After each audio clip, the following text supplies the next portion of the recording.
Buenas tardes, amigas, amigos, compañeros, compañeras, oyentes de Radio Caput. Aquí estamos nuevamente, somos grandes, Raquel Márquez quien les habla, desde el estudio Chicha Mariani de Radio Caput, con nuestro operador, Nicolás Chino Román. ¿Cómo te va, Chino? ¿Cómo andás? Bueno, acá estamos, un lunes más. En vez de ser un sábado más, como cantaba Chico Navarro, esa canción tan linda. Pero bueno, acá es un lunes más de preocupaciones y de asombros ante las cosas que dice nuestro presidente, ¿no?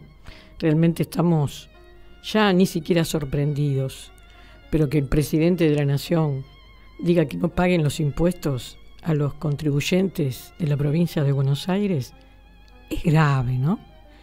Es grave. Yo creo que estas cosas uno las aprende en la escuela secundaria.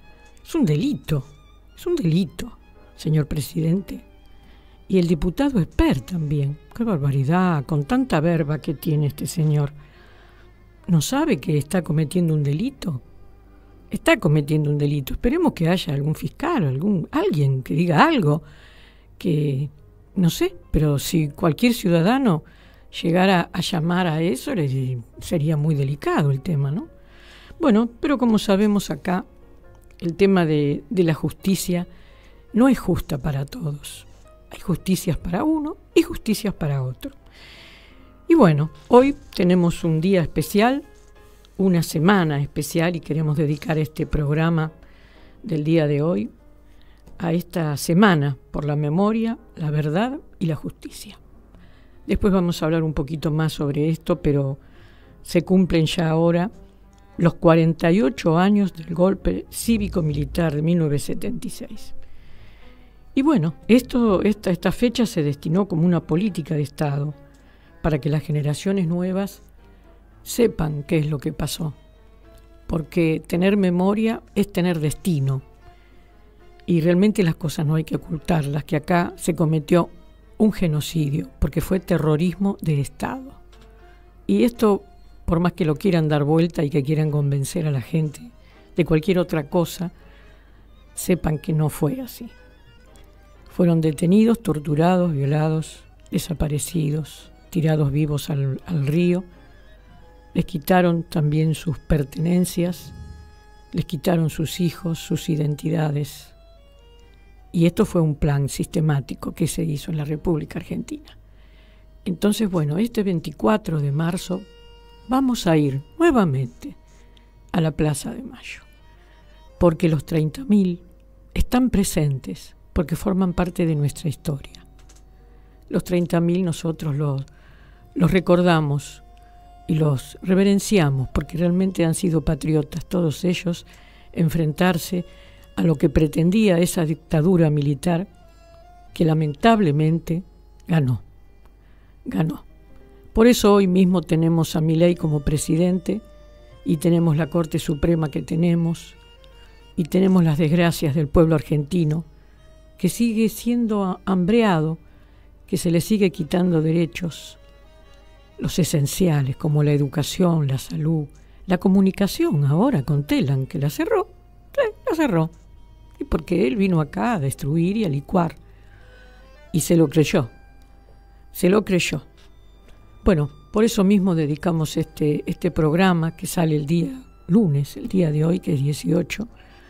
Pero en recuerdo a todos aquellos argentinos y argentinas que dieron su esperanza, su fe en un país mejor para todos, de manera inclusiva, porque los compañeros y los muchachos y las chicas que en ese momento militaban eran porque querían tener una patria para todos.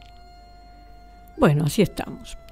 Pero por eso mismo hoy vamos a seguir conversando de estos temas y de otros, como ser el tema del DNU, que bueno, en el Senado de la Nación se ha rechazado, se ha pedido que sea nulo, de nulidad absoluta, como debe de ser y como lo han dicho juristas y constitucionalistas, y como lo dice la propia Constitución. Y bueno, por eso mismo vamos a tener a una senadora por Jujuy, que vamos a conversar con ella no solamente por el tema del DNU, sino también para que nos comente cómo está la situación en Jujuy. Ella, les voy a comentar un poquitito, ya estamos comunicados con ella, Chino. Perfecto. Bueno, ella es Carolina Moisés, es licenciada en Ciencias Políticas, senadora nacional por Jujuy y representa la voz de los jujeños. Fue diputada también desde el 2017 hasta el 2023. Buenas tardes, senadora Carolina Moisés. Acá le habla Raquel Márquez. ¿Cómo está usted? ¿Cómo te va, Raquel? ¿Qué tal? Mucho gusto de estar en contacto con ustedes y con toda la audiencia que los sigue. Bueno, muchísimas gracias, Carolina. Muchísimas gracias. Acá nuestro operador, Chino Román, le mandaba un saludo de parte de Pimpi, que la vio hoy, sabía que hoy iba a estar acá con nosotros, así que me dijo que le saludara de parte de ella. Bueno, a ver, muchas gracias, compañera. No, al contrario. Compañeras son compañeras que nos vamos cruzando. Exacto. En el camino, en las luchas, en los sentimientos también, así que un beso grande para Pimpi. Gracias, gracias. Bueno, yo le decía esto que representabas la voz de los jujeños, y es importante tener la voz de ustedes, porque como sabes, acá en Buenos Aires se rige todo, como en general en todo el país. Ahora que cerraron encima la agencia Telam, solamente escuchamos a los medios hegemónicos, y por supuesto Jujuy no aparece, pero ni en la última línea del último diario. Entonces, bueno, primero queremos saber cómo está la situación del pueblo jujeño y después que usted nos comente, vos voy a tratar de vos, senadora, que nos comentes cómo fue este debate del DNU en el Senado y, bueno, qué pensás que puede llegar a ocurrir un poco más adelante, ¿no? Bueno, la verdad es que Jujuy no está lejana a la realidad que se está viviendo en el resto de las provincias, si querés circunscribirlo al noroeste argentino, con el aumento de precios, la inflación que impacta muy, pero muy duro en sociedades que tienen niveles en el resto del país, donde también tenemos una gran informalidad. Hoy más del 60% de los laburantes en Jujuy forman parte de la informalidad, entonces eso, cuando hay crisis económica, son los primeros que empiezan a complicarse. Y sobre esa situación social, por supuesto, también ya está empezando a sentirse muy duramente el desfinanciamiento del Estado Nacional al gobierno provincial, especialmente en áreas sensibles como la educación, los programas sanitarios y de salud, la preventiva del dengue que no se hizo, la vacuna del dengue que no se accede, teniendo una temporada de lluvias histórica muy fuerte, el mantenimiento de rutas que no se hace. Entonces, bueno, la verdad es que hay una situación de incertidumbre, creo que generalizada en todo el país, pero bueno, en las provincias del norte, donde el rol del Estado cumple un protagonismo mayor, bueno, en este caso con las intenciones de disolución del Estado y la eliminación de los financiamientos y de las políticas públicas que asisten, que atienden, que equilibran un poco las necesidades de la gente, hoy estamos en una situación bastante complicada. Me imaginé. Y bueno, ahora un poco queríamos que le comentara al público oyente cómo se vivió el tema del tratamiento del DNU en el Senado, cómo algunos senadores pudieron defender este DNU, que realmente la intención es casi de cambiar absolutamente hasta la parte de la Constitución. ¿Cómo vio ese tratamiento en el Senado? Bueno, tal cual lo decís, con mucha intensidad y en primer lugar el rechazo se debió a la inconstitucionalidad de gran parte del texto. O sea, no se puede modificar todo de esa manera, en esa magnitud, o sea, cosas que son casi ilegales, digamos, para hacerla por DNU. Entonces, en primer punto, la inconstitucionalidad, porque fue un exceso, un abuso de poder por parte del Ejecutivo y un exceso en términos de dilapidar la estructura jurídica argentina, no solamente en términos de algunas leyes que quizás necesitemos mejorar, otras que hasta incluso se puedan derogar, pero de ninguna manera la forma de un decreto de necesidad y urgencia donde te impone un juego a todo o nada y donde no hay posibilidad de observaciones, de cambios, de modificaciones. Entonces eso borda la ilegalidad al punto de que también muchas de las cosas planteadas son claramente inconstitucionales, ¿no? De ahí la metodología del DNU también aplica esto, ¿no? O sea, un abuso de poder y el exceso de facultades, cuando la gran mayoría de las cosas que estaban planteadas allí, o sea, son facultades del Poder Legislativo, y algunas hasta que en la Constitución específicamente lo establece, ¿no? O sea, estas son facultades del Poder Legislativo, pero además específicas de una Cámara o de otra Cámara, ¿no?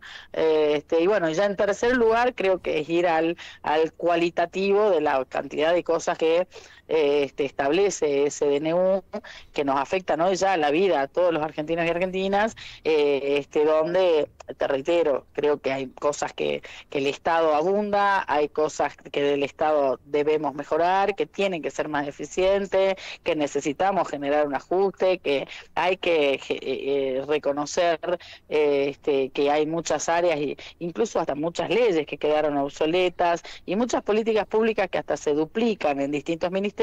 Entonces yo tengo la idea de que hay muchas cosas que mejorar, pero también hay un montón por defender, y en ese montón por defender, y es que están las cuestiones vitales para los sectores más vulnerables, en el sentido de la protección que debe tener y brindar el Estado en el equilibrio de una sociedad compleja que tiene distintos intereses, y que esos intereses pujan entre sí por los pocos recursos que hay, porque si no, termina siendo una decisión concentrada para concentrar aún más el poder económico en manos de muy pocos y generar, digamos, una situación de pobreza generalizada en todo el país.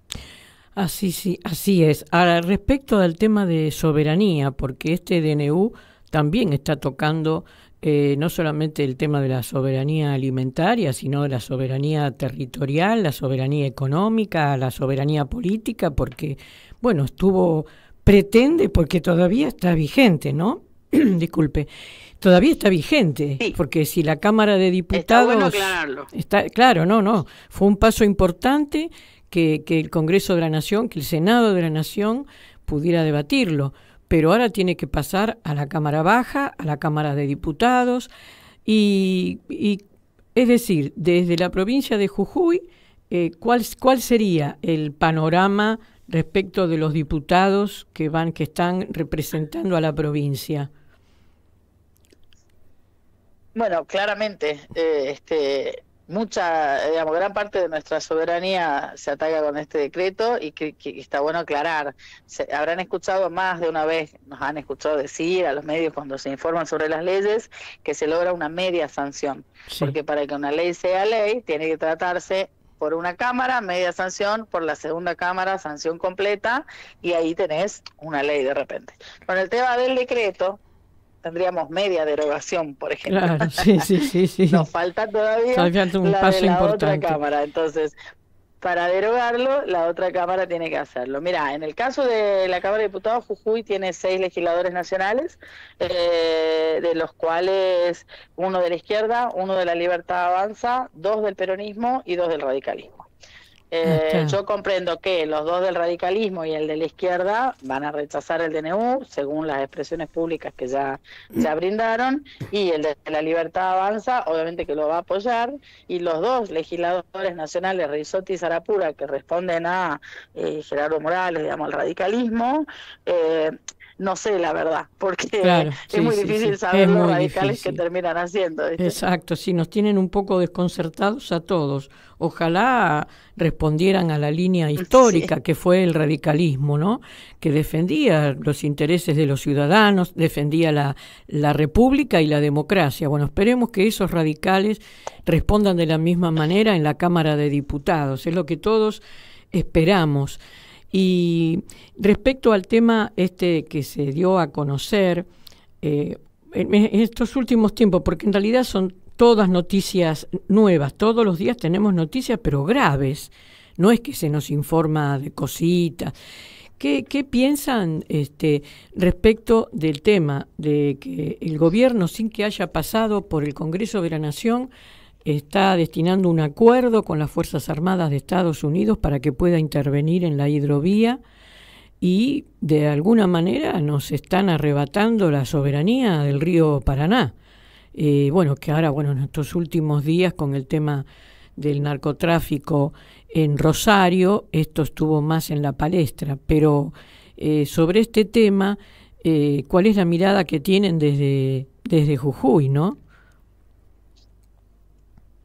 Por eso vienen, por los recursos naturales estratégicos y a usar la bronca, el enojo de la gente, para, como dije hace rato, concentrar más su poder y mantener los privilegios, porque hablan de los privilegios de la clase política, pero en realidad son los privilegios de los sectores económicos que toda la vida definieron las estructuras sociales de la Argentina, ¿no? Salvo cuando logramos ponernos de pie en más de una oportunidad para defender justamente y cambiar esas reglas de juego.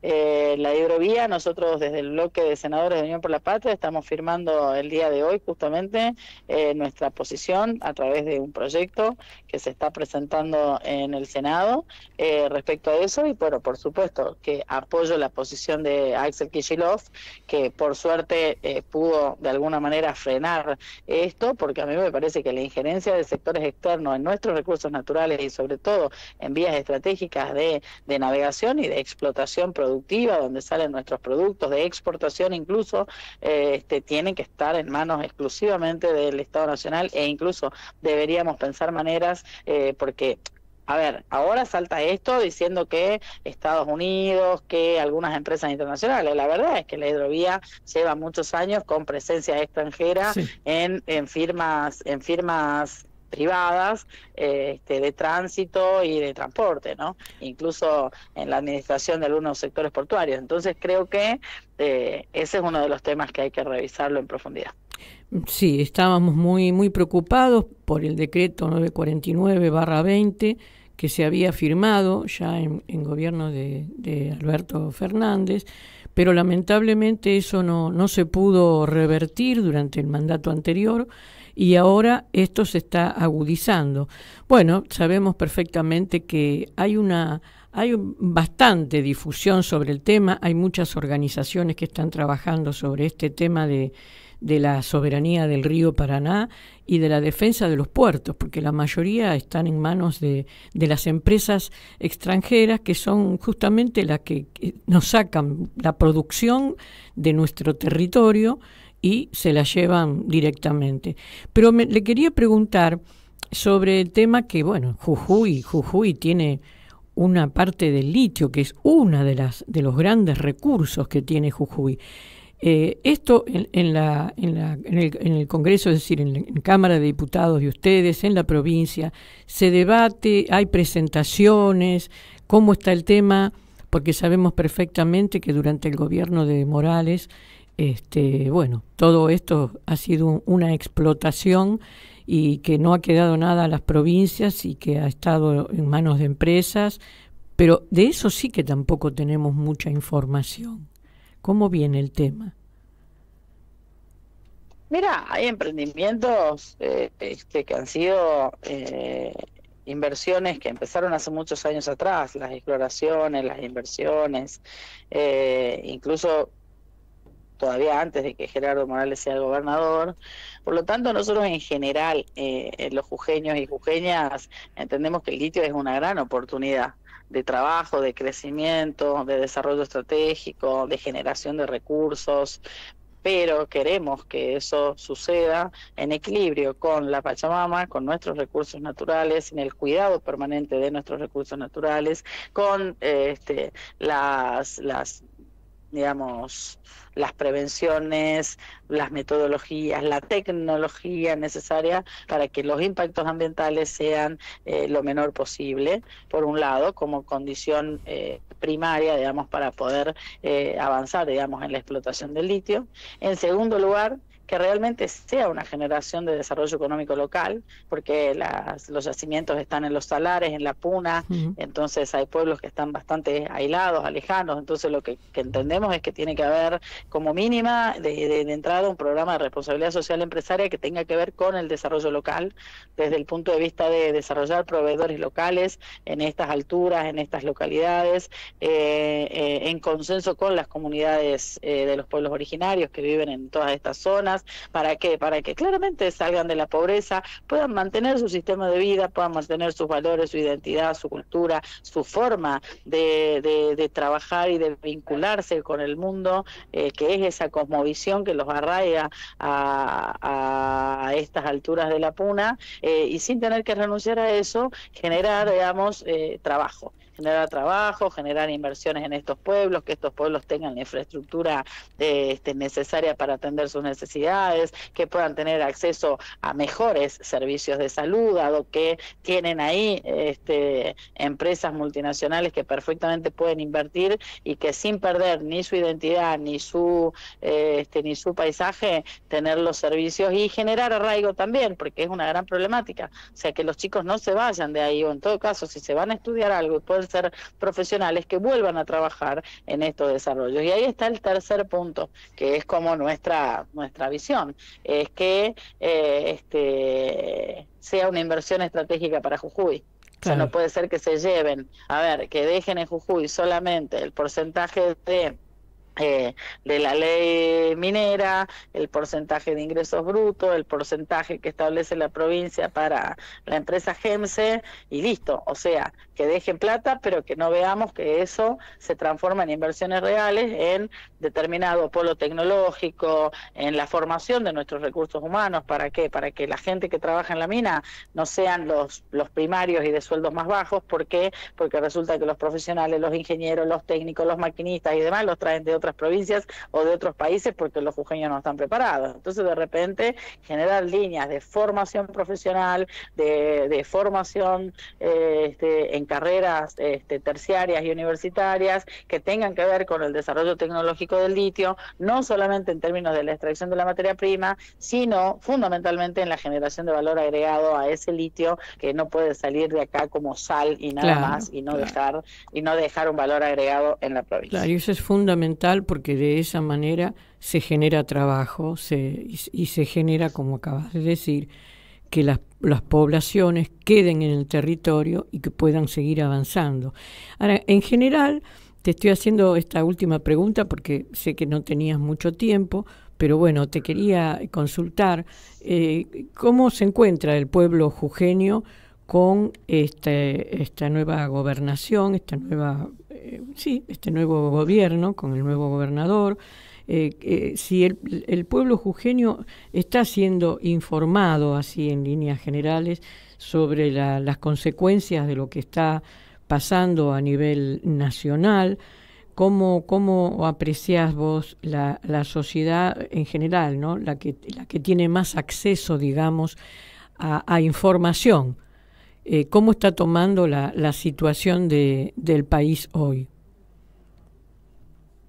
Con mucha preocupación, digamos, como todos, y con mucha incertidumbre, y algunos con mucha expectativa, supongo, porque son corresponsables de que este gobierno sea el gobierno. Entonces todavía guardan una alta cantidad de expectativa positiva, esperando que suceda el milagro, ¿no? Y en esa interpretación de que tenemos que sufrir para después estar bien, que es medio relativa, pero bueno, te diría que está bastante anestesiado, digamos, el pueblo jujeño, porque bueno, estamos igual en todas partes, digamos, entonces. Hubo una gran mayoría que votó a la Libertad Avanza, entonces de repente creo que también hay que respetar eso, ¿no? O sea, la gente eligió respetarlo, por supuesto. Y claramente hay que darle los tiempos, más allá de que hay que poner los frenos que corresponden y que se tiene que respetar la institucionalidad, la división de poderes, las facultades que tiene cada uno,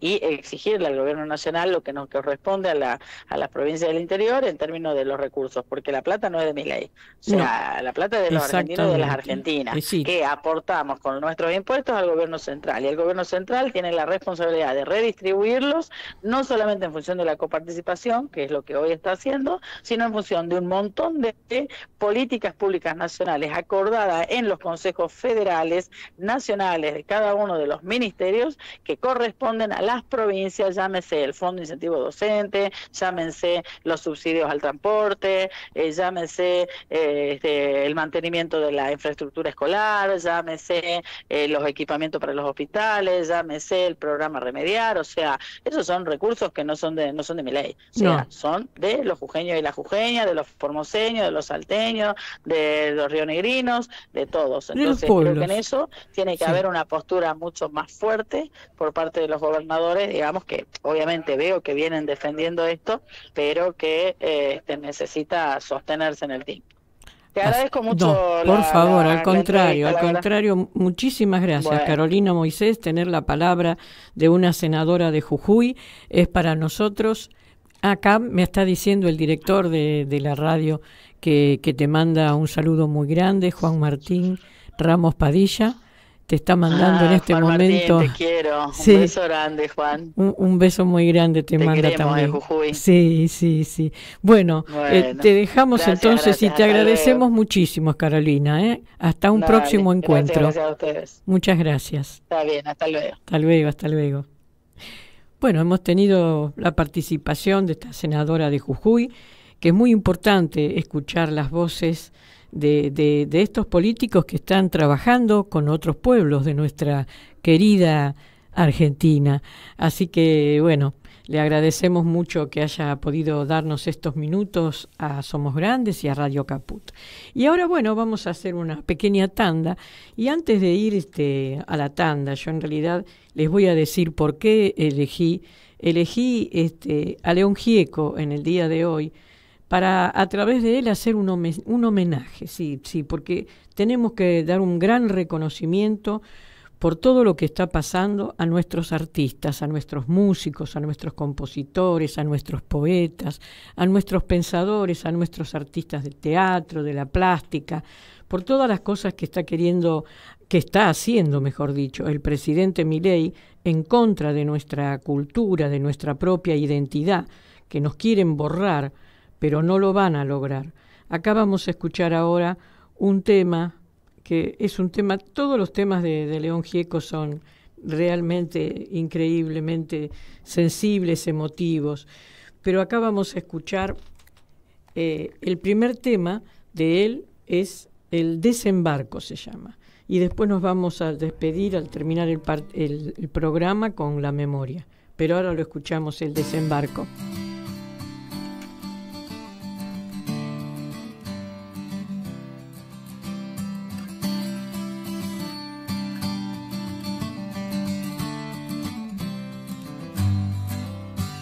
Están los que resisten y nunca se lamentan, los que dicen yo para qué vivo, los que recuperan rápido sus fuerzas, los que lucran con lo que he perdido.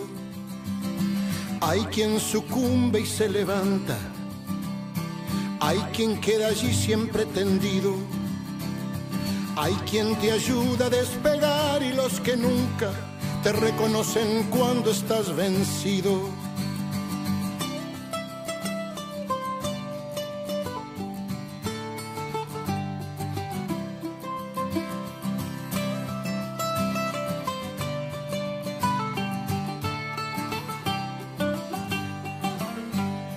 ¿Cuántos hay que piensan que es tarde para todo? ¿Y cuántos claman siempre adelante? ¿Cuántos los que ven la piedra en el camino? ¿Y cuántos los que nunca miran nada? La alegría con la fuerza se alimenta y no hay muros ni rejas que la frenen.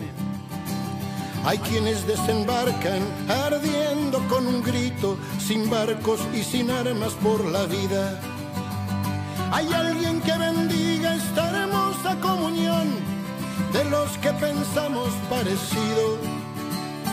Somos los menos, nunca fuimos los primeros, no matamos ni morimos por ganar, más bien estamos vivos por andar, esperando una piel nueva de este sol. No pretendemos ver el cambio, solo haber dejado algo sobre el camino andado que pasó.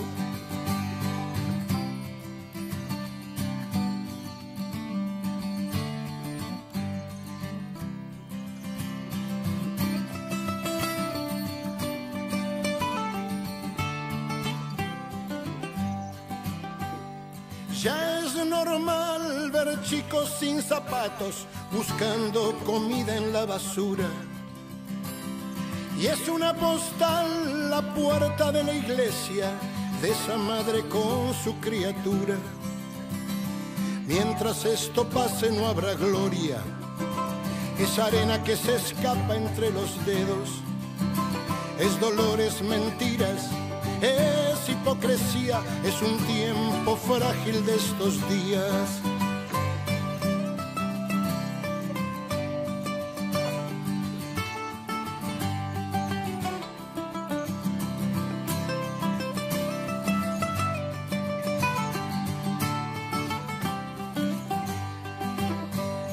La ignorancia a veces puede con un pueblo y ganan tiranos y verdugos. Creemos que la historia se hizo en un minuto y todo lo vivido un mal sueño. A veces somos nuestros enemigos, ensuciamos las rutas y los ríos, matamos en la guerra y en las calles hoy tenemos viejos monumentos de asesinos. Hay alguien que bendiga esta hermosa comunión de los que pensamos parecido. Somos los menos, nunca fuimos los primeros, no matamos ni morimos por ganar, más bien estamos vivos por andar, esperando una piel nueva de este sol. No pretendemos ver el cambio, solo haber dejado algo sobre el camino andado que pasó.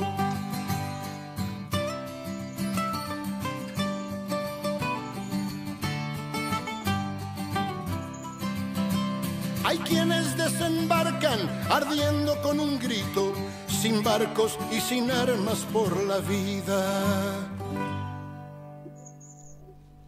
Bueno, hemos escuchado a León Gieco, un grande de los grandes, y le agradecemos a la senadora Carolina Moisés, que estuvo hasta hace unos minutitos con nosotros, y ahora vamos a continuar con nuestro programa.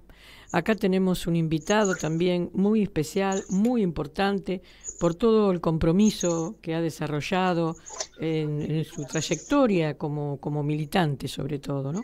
Bueno, él es abogado, es un militante político, es preso político también, es asesor y defensor de las personas con discapacidad, es integrante de la Confederación General de Jubilados, Pensionados y Retirados y Adultos Mayores del país, y estamos hablando con Pedro Ábalos. A ver, perdón, se está escuchando, hay una intervención en la radio. Buenas tardes, Pedro, ¿me estás escuchando? Sí. Hola, Hola. Sí, te escucho con cierta dificultad, pero te escucho. ¿Vos Bueno, me escuchás bien? yo ahora te estoy escuchando bien. Recién habían salido unas voces, pero supongo que era de la gente que está alrededor tuyo. Sabíamos que estabas en una charla, en una reunión que estabas dando. ¿Cómo estás, Pedro? ¿Cómo andas vos? Bueno, muy bien, un poco preocupado por la situación que estamos viviendo, que nos afecta a todos, ¿no? Por supuesto. Vos estabas en este momento, que es importante que también lo informemos, dando una charla en un centro sobre el tema de discapacidad. Contanos en qué lugar estás. Efectivamente, estoy acá en Nazca al 2200 dando una charla sobre temas de discapacidad que, mira, creo que el problema más grave que tenemos las personas con discapacidad es que no se conoce nuestros derechos. Y como no se los conoce, no se los reconoce. Claro. Entonces, en la práctica, esto es difundir, difundir y difundir lo que son los derechos de las personas con discapacidad. Es así. Mira, vos sabés que al comenzar el programa estuvimos dedicados, el programa del día de hoy, a la Semana por la Memoria, la Verdad y la Justicia. Estuvimos simplemente mencionándolo y quería que vos, antes de que pasáramos al tema específico de estos derechos que estás haciendo referencia y que nos cuentes cuáles son las agencias que están funcionando y todo lo demás, que nos cuentes vos un poco y tu parecer referido a esta fecha, ¿no? A la Semana de la Memoria, la Verdad y la Justicia, y lo que significó para vos ese 24 de marzo de 1976. Bueno, la verdad es que siempre es un recuerdo doloroso, fundamentalmente por aquellos compañeros que no sobrevivieron, aquellos compañeros que uno ha dejado en el camino y en la lucha, porque detrás de todos los horrores de la dictadura está, casi te diría, en primer lugar, el tema de la política económica que se impuso a sangre y fuego en nuestro país, que es tan parecida a la que se está implementando en este momento. Cuando uno escucha que se van a abrir, por ejemplo, las importaciones de alimentos, y bueno, uno no puede sino recordar la destrucción de la industria nacional en aquellos años. Vos sabés que yo salí de la cárcel, salí en el 82, en la Navidad del 82. Y para mí el resultado de las elecciones en el año siguiente, en el 83, fue incomprensible.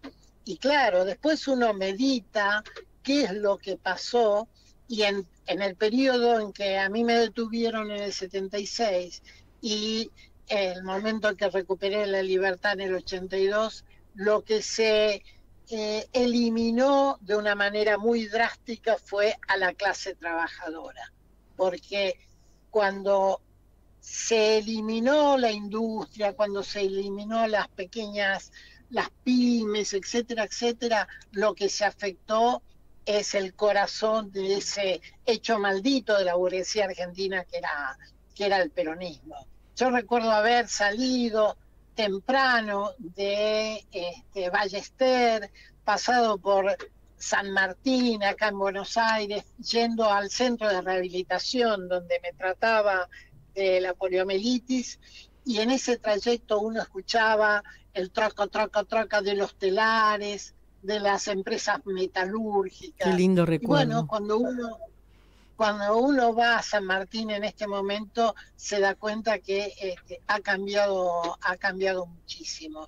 Y cuando uno cuenta los votos, se da cuenta que han destruido esa base central de lo que es la clase trabajadora.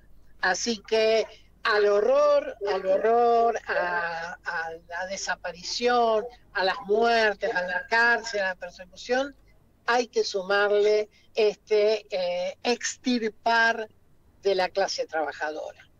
Sí, fue el objetivo principal, y también el objetivo principal de eliminar todo tipo de organización, justamente tanto era de los trabajadores como de los universitarios. Fueron cosas muy, muy fuertes, y haciendo esa referencia que vos estás diciendo, ¿no? Qué casualidad que ahora Milei te está agarrando también con las universidades, ¿no? Y también con la educación. Es decir, se supone que este era un gobierno, como él decía, que era libertario, liberal, y en realidad no tiene nada de todo eso, y como bien vos estabas haciendo referencia, lo único que se pretende es seguir sometiendo al pueblo y quitándole derechos. Bueno, me parece muy importante la reflexión que haces de esos años oscuros, de plomo, de oscuridad en la República Argentina. Fueron realmente años muy duros. Y vos también, como una persona con discapacidad, que no tuvieron ningún empacho en la tortura, en la persecución, en la prisión, y simplemente porque eras un estudiante de abogacía que militaba. Así que bueno, esto es lo que a veces hay que seguir diciéndolo, porque las nuevas generaciones no tienen idea de lo que es. Y bueno, realmente muy doloroso lo que has pasado, y realmente hay que agradecerte tanto a vos como a todos aquellos compañeros que, como vos bien dijiste, no pudieron volver porque están desaparecidos, pero sé que vos estás presente en cada movilización y en cada acto que se hace, recordando estos años, pero también defendiendo en el día de hoy lo que es los derechos de las personas con discapacidad. Y bueno, entrando ya en ese tema, quería que nos contaras a la audiencia cuáles son las agencias que están en pie, qué está haciendo Milei con el tema de la discapacidad, con el tema de la entrega o de medicamentos o de otros elementos que necesitan las personas para poder seguir subsistiendo.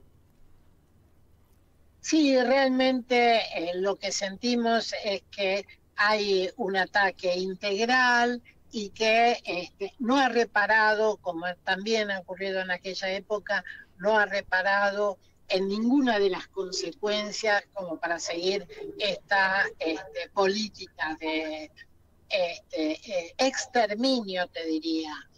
Para dar un ejemplo muy concreto, nosotros tuvimos las primeras señales de alarma, se encendieron cuando la Dirección de Ayuda Directa para Situaciones Especiales, que es aquella que provee medicamentos a las enfermedades que se llaman de alto costo y bajo impacto, las enfermedades raras. Se cortó la provisión de medicamentos para pacientes de cáncer, para pacientes que tenían prácticamente los días contados con esa negativa a proveerles la continuidad de su tratamiento. Y ahí se afectaron a miles de personas que están distribuidas prácticamente en todo el país, porque las enfermedades raras son esa característica hace que haya una en la provincia de Buenos Aires, otra en Entre Ríos, otra quizás en Misiones. Entonces se aprovechan de esa dispersión como para ahorrar unos pesos ahí mientras la persona va deteriorando en su salud. A la semana siguiente nos encontramos con 170 despidos de personas que trabajaban en la Agencia Nacional de Discapacidad, empleados de la Agencia Nacional, de las cuales 15 personas tenían certificado de discapacidad. Así que yo subrayo esto que vos indicabas, se despide sin ningún tipo de miramientos a personas que tienen discapacidad, y en ese sentido hay un paralelo con lo que fue también la dictadura. Así que para nosotros esto es sumamente preocupante. A eso hay que sumarle la lentitud en la provisión de medicamentos en todas las esferas del Estado. Y un paso más ha sido lo que está pasando en el PAMI, que ya no es el Estado, porque el PAMI, a pesar de estar intervenido, es una entidad privada, y sin embargo allí también nos está llegando a través de la Confederación, nos está llegando las noticias de los medicamentos que no se proveen en tiempo oportuno. Así que toda esta situación es sumamente preocupante y no nos queda otra que organizarnos, expresar estas situaciones como lo estamos haciendo contigo en este medio, y por eso yo estoy particularmente agradecido porque nos permite llegar a tus oyentes. Perfecto. Y para sumar, quisiera también agregar lo que ha sido la situación que se da con la ley del cheque. La ley del cheque se confunde a veces con el impuesto al cheque, que es otra cosa. La ley del cheque es una multa que se aplica a las personas que se equivocan al emitir un cheque o simplemente no tienen los fondos y sale el cheque sin fondo. Esas personas tienen que pagar una multa que es el 4% del valor del cheque emitido, y ese dinero se sigue cobrando por parte del Estado. Milei ha sido particularmente crítico con los impuestos y bueno, sigue cobrando estas multas, y sin embargo no se pone ese dinero a disposición de las personas con discapacidad. Están cerradas todas las posibilidades de presentar algún tipo de pedido de silla de ruedas, de audífono, de computadoras para iniciar el año lectivo, etcétera, que antes se proveían a través de este recurso de la ley de cheque y que hoy simplemente se sigue recaudando y es dinero que está allí depositado en el Banco Central, fundamentalmente para que los números cierren. Así que esto sí que es un tema que no lo dicen en ningún lado. En este momento no estábamos al tanto. Es decir, se les quita, sí, pero no se le distribuye a donde tendría que ser, que sería a las personas con discapacidad. Es decir, exactamente. Esto es muy grave. En realidad es más grave todavía porque ese dinero está destinado a darle prestaciones de discapacidad a las personas que están en peor situación, que son aquellas que reciben una magra pensión no contributiva, y bueno, si necesitan, como te decía, un audífono, una computadora, una silla de rueda eléctrica, etcétera, bueno, no se lo dan. Ese dinero se atesora para que en la contabilidad le cierren a ellos las cuentas. Exactamente. Le cierren a ellos las cuentas. Y quería preguntarte, Pedro Ábalos, las personas que no tienen PAMI, que tienen estos problemas de padecer alguna discapacidad, ¿qué otro organismo los sostiene? Tienen pensión por discapacidad, pero la parte, ¿cuánto está ganando una pensión por discapacidad? ¿Cuánto es el monto? Lo que gana la persona que tiene una pensión por discapacidad es el 70% de una jubilación mínima.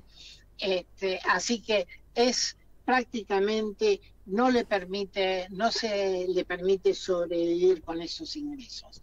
Afortunadamente, en el último tramo del gobierno de Alberto Fernández hemos logrado que se estableciera la compatibilidad entre la pensión no contributiva y el trabajo registrado, porque hasta los últimos meses del gobierno de Alberto Fernández, si vos trabajabas un mes o dos en blanco, ganaras lo que ganaras, te sacaban la pensión no contributiva. Esto ha sido un avance muy grande, pero vos te podrás imaginar que con 170.000 pesos hoy no se puede vivir de ninguna manera, y menos una persona con discapacidad que tiene particularmente gastos que están ligados al transporte, la medicación, cualquier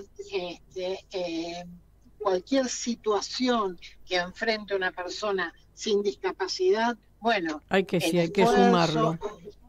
es el doble, sí, es el doble de esfuerzo, es el doble de esfuerzo. Y hay personal, digamos, de asistencia por parte, un ejemplo, por decir algo, por PAMI, porque sé que no todas las obras sociales tienen asistencia social. Por el momento lo que sabemos es el Instituto Nacional, que es el PAMI. ¿Tenés información sobre si las personas pueden lograr tener algún subsidio para pagar a algún ayudante terapéutico, alguna persona, y justo aquellos que a lo mejor no tienen familia, ¿no? Es cómo hace una persona con discapacidad que no tiene esos recursos. La situación es desesperante. Mirá, justamente anoche estuve hablando con una compañera que la están por desalojar de la casa donde vivió en los últimos 25 años, porque claro, falleció el propietario original y ahora los hijos la quieren vender. Claro. Así que estaba desesperada porque realmente los subsidios que te dan en general por las obras sociales o el PAMI, etcétera, son miserables. Entonces no le permiten a la persona realmente tener ni un atisbo de una vivienda digna. Entonces, en la práctica, lo que tiene que hacer esa persona es plantear algún tipo de recurso a nivel judicial que tampoco tiene la celeridad que debería tener esta respuesta y termina viviendo en la calle, digamos, ¿no? Entonces, para nosotros esto resulta absolutamente prioritario, tratar de encontrarle una solución a estos problemas que hacen a la vivienda, a la salud, a la educación de los chicos, porque a pesar de que está destinada a las personas mayores, el Instituto de Servicios Sociales, el querido PAMI, en realidad de las obras sociales es la que más menores tiene, porque claro, en muchos casos los chicos están a cargo de los abuelos o tienen algún tipo de dependencia que obliga a esta entidad a brindar respuestas también en el marco educativo. Así que para nosotros es una preocupación el acceso a la vivienda, es una preocupación el acceso a todos estos derechos que están siendo permanentemente recortados. Y cuando uno ve los resultados que hemos tenido, los que hemos vivido la década del 90, lo que hemos vivido el 2001, sabemos cuál es el rumbo hacia el cual están llevando al país y sabemos que van a terminar en desocupación, van a terminar en la droga, van a terminar en la dependencia total de lo que es Estados Unidos, Israel, lo que es una situación de total indefensión hacia los sectores populares y los sectores más afectados por esta situación de miseria. Y realmente, así que sí, esto no nos queda otra que organizarnos y luchar para evitar que esto llegue a donde este rumbo está indicando que va. Exactamente, y lo peor de todo es con estas personas que tienen mayor dificultad de aquellos que ya están bajo la línea de la pobreza, que ya están desclasados absolutamente. Vos imaginate, sumale a eso, esas personas que también hay chicos y personas mayores que tienen discapacidad. Realmente es un abandono absoluto. Yo el otro día estaba hablando y decía que esto era como un genocidio social, ¿no es cierto? Que en cierta manera es así, porque lo que esperan es que se mueran, así como lo dijo la canciller Mondino. ¿Para qué van a pedir préstamos si se van a morir? Entonces, bueno, si estás enfermo y te vas a morir, ¿para qué vas a tomar medicación? Si estás enfermo y te vas a morir, ¿para qué vas a ir al médico? En este caso, que también las personas con discapacidad tienen los derechos absolutamente de todos, de todas las personas. ¿Para qué se van a ocupar en tener sillas de rueda o tener una operación especial para poder oír mejor o para la discapacidad que pueda tener? Entonces, ¿para qué van a vivir? Es decir, es como que el Estado no está para sostener a estas personas. Me hace acordar a la época en que a las personas que no eran perfectas se las tiraba del monte, ¿no? Me parece que estamos llegando a épocas muy primitivas en donde la sociedad no tenía en cuenta al ser humano. Bueno, Pedro, realmente sé que tenés mucho trabajo, te conozco muy bien, sabemos que estás trabajando muchísimo en estos temas, seguramente nos vamos a ver, porque nos vamos a ver en varios lugares. El miércoles 20, te comento y te lo recuerdo, a las 15 horas va a haber el encuentro de la multisectorial de la Seguridad Social, ahí en Rivadavia y Riobamba, en donde se suelen encontrar también los jubilados para reclamar que en la Cámara de Diputados se anule el DNU, y después a las 18 horas en la Plaza de Mayo con los jubilados que también vamos a marchar, y el 24 de marzo, Pedro, todos a la Plaza de Mayo, a las 14 horas va a ser el acto, así que seguramente nos vamos a encontrar cualquiera de estos días en las calles. Te mando un abrazo y un agradecimiento muy grande por todo el trabajo que haces y por todo tu compromiso sobre todo. Te mando un abrazo muy grande, Pedro Ábalos, dirigente también de este tema. Y bueno, nos despedimos con León Gieco. Un abrazo grande, Pedro. Un abrazo. Y hasta el lunes próximo a todos los oyentes. Vamos a continuar.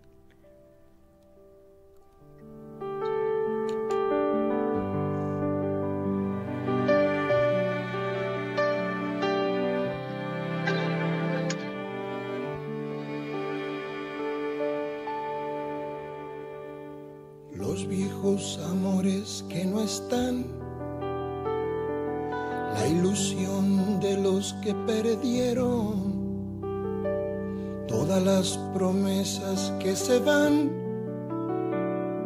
y los que en cualquier guerra se cayeron, todo está guardado en la memoria, sueño de la vida y de la historia, el engaño y la complicidad de los genocidas que están sueltos, el indulto y el punto final a las bestias de aquel